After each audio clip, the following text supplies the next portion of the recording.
So greetings friend, welcome back again in my new fresh video. तो आज की इस वीडियो में हम धमाल करने वाले हैं। और धमाल क्या करने वाले हैं भैया, हम पाइथन में टिकिंटर को फायरबेस से कनेक्ट करने वाले हैं।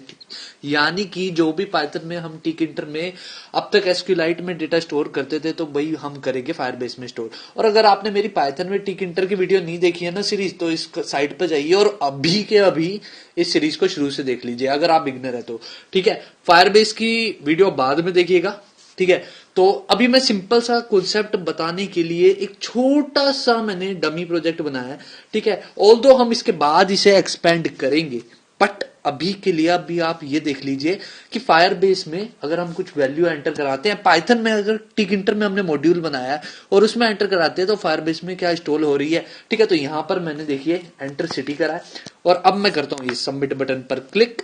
एंड देन अगर यहाँ पे नेटवर्क की कनेक्टिविटी अगर सही है तो मेरा डेटा इंसर्ट हो जाएगा। यहाँ पर पॉपअप आ गया, डेटा इंसर्टेड सक्सेसफुली। ठीक है, तो यहाँ पर मैं अपने फायरबेस में चलता हूँ और देखिए यहाँ पर नेम में सिटी आ चुका है, दिल्ली आ चुका है। ठीक है, तो यहाँ पर अगर मैं दोबारा कुछ लिखने की कोशिश करूं, ठीक है, तो इस दिल्ली की जगह हम यहाँ पर लिखते हैं मुंबई। ठीक है, तो यहाँ पर मैंने सबमिट करा और एकदम यहाँ पर मेरे पास डेटा आ गया। ठीक है, तो ये बहुत ही कूल है। ठीक है, तो हम देखते हैं हम कैसे करा है। तो मेरे साथ जुड़े रहिए इस सीरीज के साथ, इस वीडियो के साथ। ठीक है, तो फिलहाल के लिए मैं इसे बंद करता हूं और बेसिकली इसका कोड ये था कुछ, तो इसे भी मैं बंद कर देता हूं सेव करके, क्योंकि हम जो है नई चीज पे काम करने वाले हैं। एकदम बेसिक से चलेंगे कि हम फायरबेस से कैसे कनेक्ट कर सकते हैं। तो यहाँ पर सबसे पहला जो काम है नई फाइल बना लेना।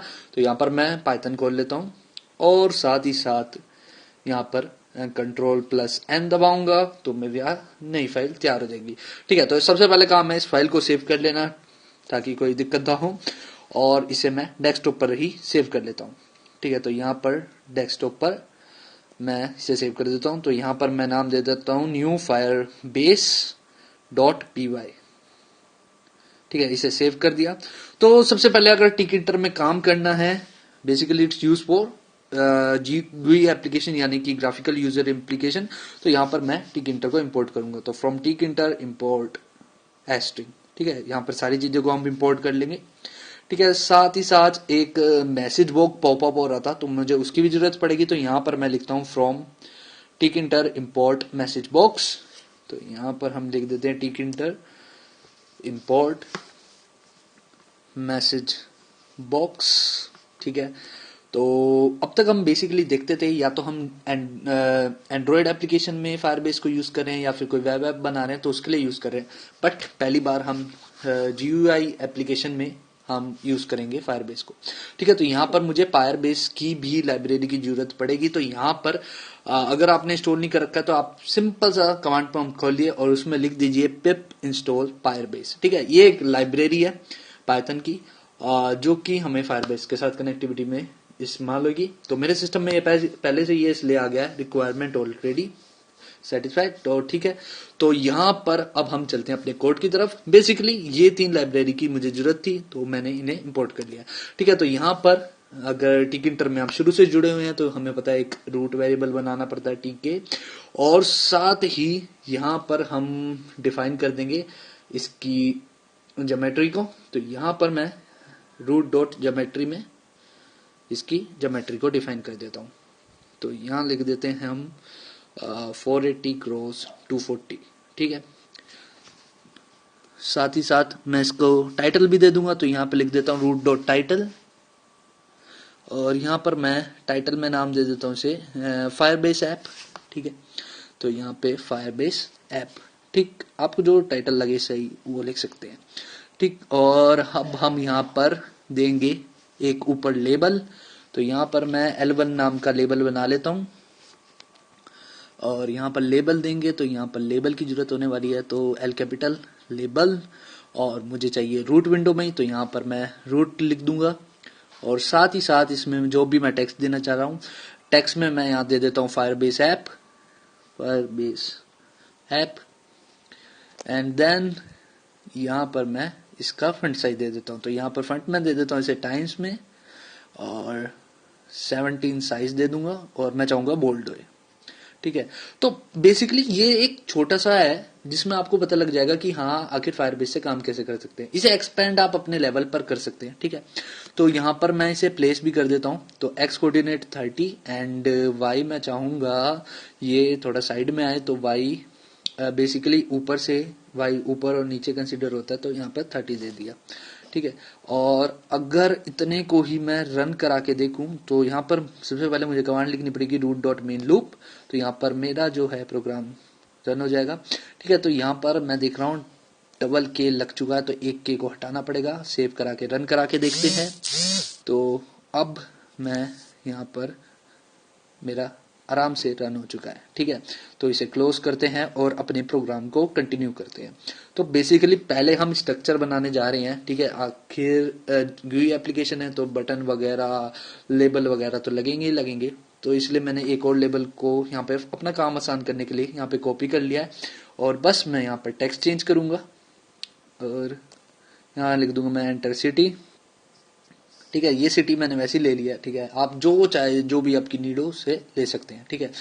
और अब ये एंटर करा रहे हैं तो भैया हमें एक एंट्री फील्ड भी चाहिए होगा। तो यहाँ पर मैं एंट्री फील्ड दे देता हूँ, लेकिन उससे पहले ये ओवरलैप ना करे, इसके कोऑर्डिनेट को चेंज कर दूंगा, ठीक। तो यहाँ पर इसके कोऑर्डिनेट को चेंज कर दिया और एंट्री फील्ड बनाते हैं। तो यहाँ पे लिखते हैं एंट्री, और ये चाहिए होगा रूट विंडो में। साथ ही साथ मैं इसकी कुछ वृत्त दे देता हूँ, ठीक है। तो वृत्त मैं 27 दे दूंगा। एंड अगर मैं बॉर्डर चाह रहा हूँ तो बॉर्डर दे देता हूँ 2, और फॉन्ट साइज भी हम दे देते हैं, पहले से ही डिफाइन कर देते हैं तो इजी रहेगा, ठीक है। तो टाइम 13 और बोल्ट। अब बारी है इसे प्लेस करने की। तो मैं यहाँ पर इसे प्लेस कर देता हूँ E2 डॉट प्लेस, क्योंकि ये बिना प्लेस के मानेगा नहीं, ठीक है। तो यहाँ पर हम प्लेस कर देते हैं, कोऑर्डिनेट सेट कर देते हैं। तो यहाँ से ऊपर से 200 मतलब लेफ्ट से, और यहाँ पर y मैं चाहूंगा 93 हो जाए, ठीक है। अब साथ ही साथ एक बटन बनाऊंगा जो कि सबमिट करेगा मेरी वैल्यू को, ठीक है। तो यहाँ पर मैंने बटन नाम का वेरिएबल बना लिया है। एंड यहाँ पे बटन चाहिए रूट विंडो में ही। टेक्स्ट क्या रखना है बटन में, मैं बटन में टेक्स्ट रखूंगा सबमिट। तो यहाँ पे सबमिट रख देते हैं। एंड इसे थोड़ा स्टाइलिंग देनी है, तो यहाँ पर अगेन मैं फंट का यूज करूंगा और वृत्त का भी यूज करूंगा, बट इससे पहले 4G यानी कि फोरग्राउंड कलर में व्हाइट दूंगा और बैकग्राउंड कलर ब्लू दूंगा, ठीक है। FG और BG मैंने यहाँ पे दे दिया है। और अब मैं चाहूंगा कि इसका फंट साइज सेट हो जाए और वृत्त भी सेट हो जाए, ठीक है।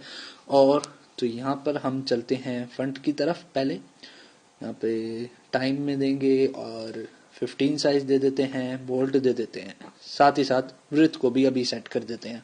तो यहाँ पर मैं लिख देता हूँ वृत्त, और इसके वृत्त हम सेट करेंगे 34, ठीक है जी। और अब हम इसे प्लेस कर देंगे।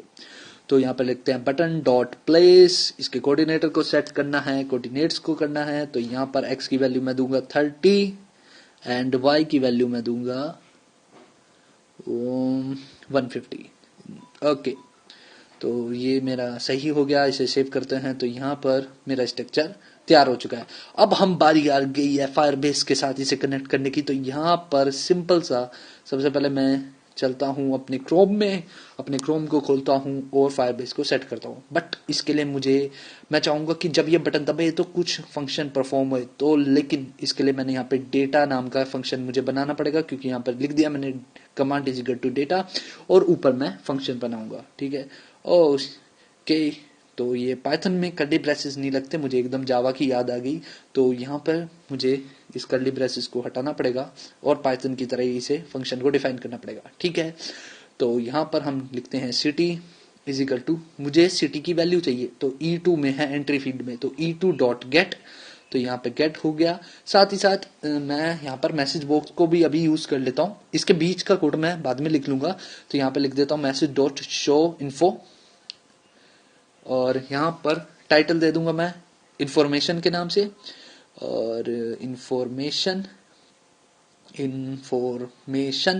एंड देन इसके अंदर का टेक्स्ट को डिफाइन कर देते हैं। तो यहाँ पर टेक्स्ट लिख देते हैं डेटा इंसर्टेड,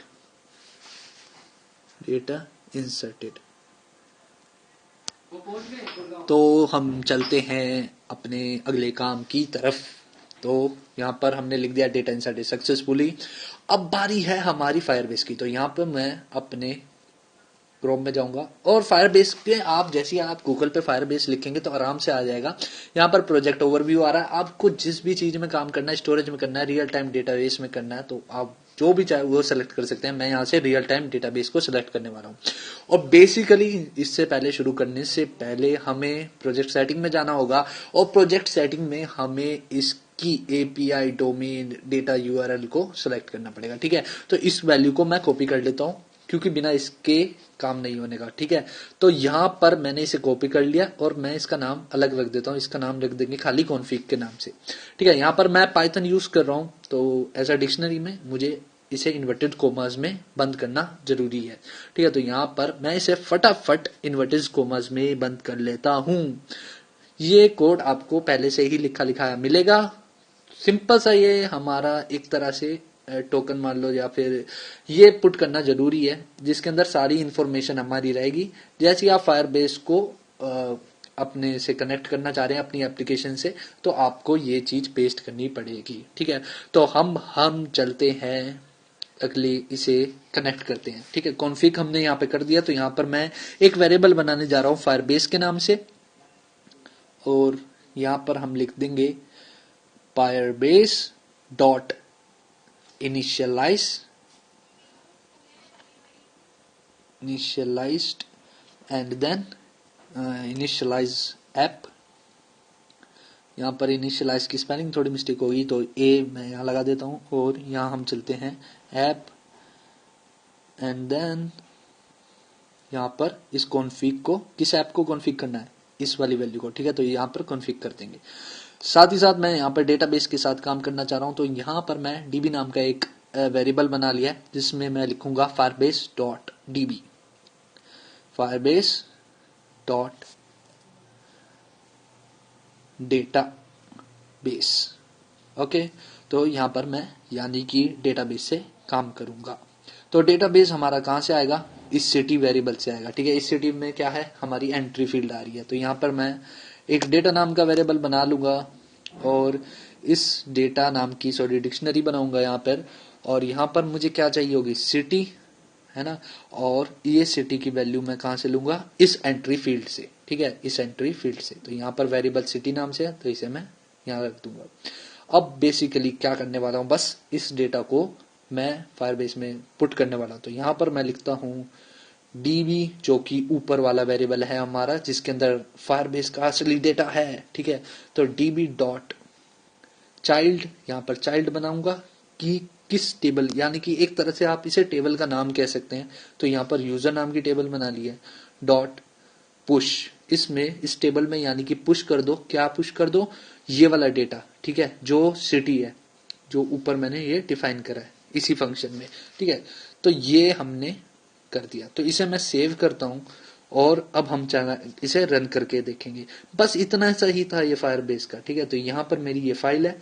अब आप देख सकते हैं कि ये रियल टाइम डेटाबेस है, एकदम क्लियर है मेरा। ठीक है, एक बार ये लोड जाए आपको आराम से दिखेगा। तो यहाँ पर इसे मैं लोड करता हूं और ये देखिए एकदम प्लेन है, इसके अंदर कुछ नहीं है, बस एक डिफॉल्ट वैल्यू पहले से ही है। और अब हम इस प्रोग्राम को रन करेंगे और यहाँ पर आ रहा है एंटर सिटी। तो यहाँ पर मैं सिटी एंटर कर देता हूँ, सपोज पुणे एंटर कर दी और यहाँ मैं सबमिट करता हूँ। मेरे पास पॉपअप नहीं आया बट मुझे ऐसा क्यों लग रहा है कि मेरी वैल्यू एंटर हो चुकी है। एक बार मैं और दबा के देखता हूँ। यहाँ पे मैं क्रोम देखता हूँ, हाँ मेरे पास वैल्यू तो एंटर हो चुकी है लेकिन पॉपअप नहीं आया है। तो वो पॉपअप क्यों नहीं आया, एक बार मैं कोड चेक करता हूँ। ओके, यहाँ पर आ रहा है मैसेज में कहीं दिक्कत है। ठीक है, तो इसे हम एक बार अपना कोड को देखते हैं एंड देन यहाँ पर हम देखेंगे मैसेज में दिक्कत आ रही है। मैसेज हाँ, तो मैसेज में ये दिक्कत है भैया जी, हमने यहाँ पर मैसेज बॉक्स लिखना था और हमने यहाँ पर मैसेज लिख रखा है। तो यहाँ पर थोड़ी सी मिस्टेक रह गई है। यहाँ पर हमें लिखना है message box dot show info और फिर अपना जो भी हमें देना है। इसे सेव कराता हूँ और इसे मैं दोबारा रन कराऊंगा। ठीक है, तो इसे मैं दोबारा रन कराता हूँ। तो यहाँ पर सिटी आ रहा है। ठीक है, यहाँ पर मैं दिल्ली लिख देता हूँ, सबमिट करते हैं और यहाँ पर मेरा पॉपअप आ जाना चाहिए, बिल्कुल पॉपअप आ चुका है। एंड देन यहाँ पर मैं देखता हूँ दिल्ली इंसर्ट हो गया। और हम देखते हैं अभी मेरी एप्लीकेशन ये रही और फायरबेस ये रहा, ठीक है। यहाँ पर मैं मुंबई लिखता हूँ, जैसे ही मैं क्लिक करता हूँ तो एकदम मेरा डेटा इंसर्ट हो रहा है, यहाँ पर मैं मुंबई देख पा रहा हूँ। तो मैं उम्मीद करता हूँ कि आपको ये एप्लीकेशन पसंद आई होगी, कैसे हम डेटाबेस से कनेक्ट कर सकते हैं, टिकिंटर को फायरबेस से कनेक्ट कर सकते हैं। मिलेगा आपसे एक और फ्रेश वीडियो में। थैंक यू, बाय बाय, और लाइक जरूर